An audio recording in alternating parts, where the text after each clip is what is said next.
नमस्कार, मैं दुर्गेश पाठक और आप देख रहे हैं नवभारत डिजिटल। पूरे महाराष्ट्र में अभी एक ही बात सुनाई दे रही है, आगामी विधानसभा चुनाव की। तो ऐसे में लगातार हम अलग अलग पक्ष के अलग अलग कार्यकर्ताओं से आगामी विधानसभा में किस तरीके से उनकी तैयारी है, इस बारे में बात करेंगे। आज विशेष तौर पर पालघर जिले के तरफ से जो महाराष्ट्र नवनिर्माण सेना के कार्यकर्ता है, जिलाधिकारी है, उनसे बात करेंगे किस तरीके से मनसे की भूमिका पालघर के वोट बैंक पर होने वाली है।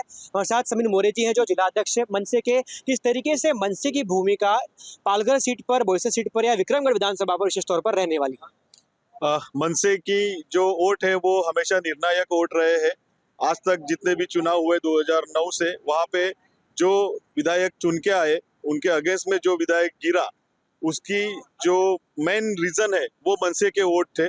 और पिछले कई सालों से मनसे यहाँ पे लगातार अच्छा काम कर रही है और पालघर और बोईसर में हमारी ताकत अभी चौगुना हो गई है। तो अगर पालघर और बोईसर में हम सही तरीके से चुनाव लड़े तो हमारा कैंडिडेट चुन के आएगा 100%। बिल्कुल।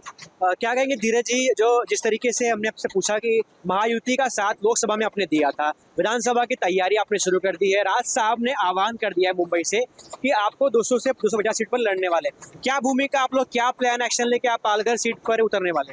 देखिए, राज साहब ने जो भूमिका की है हमको बताई है कि लगभग 220 से 250 सीट हम लड़ेंगे। उस प्लान के हिसाब से हमने यहाँ पे पूरी तैयारी की है कि इस लोकसभा में हमारा वो अभ्यास था और अभ्यास हम पास हुए हैं और हमारी बांधनी जो जितनी बूथ लेवल में होनी चाहिए हमने उतनी स्ट्रांग की है और हमको खातरी है, हमको पूरा विश्वास है कि ये लोकसभा में बोईसर और पालघर की सीट हम 100% चुन के आएंगे।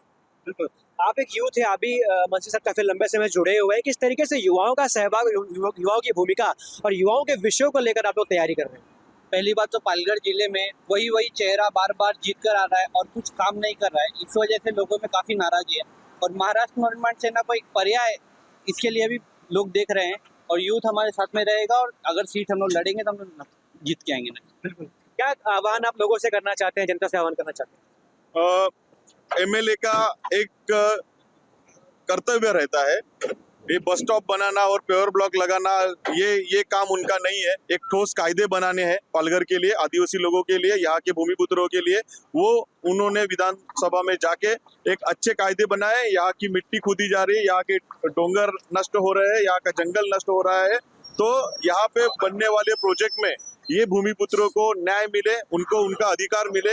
इस कायदे के लिए जो लड़ेगा ऐसा विधायक चुन के देना है लोगों को। बिल्कुल। तो ऐसे में मनसे का जो भूमिका है वो साफ तौर पर ये है कि जो स्थानिकों के विषयों पर, स्थानिकों के आवाज को बुलंद करेगा, वही शायद पालघर का आमदार, पालघर का विधायक कहने का हकदार होगा। मनसे ने साफ कह दिया है कि 200 से लेकर 250 सीटों पर निर्णायक भूमिका वोट लेने वाले हैं। तो ऐसे में आगामी छवि क्या होती है वो तो खैर आने वाला वक्त बताएगा। नवभारत डिजिटल के लिए दुर्गेश पाठक, पालघर।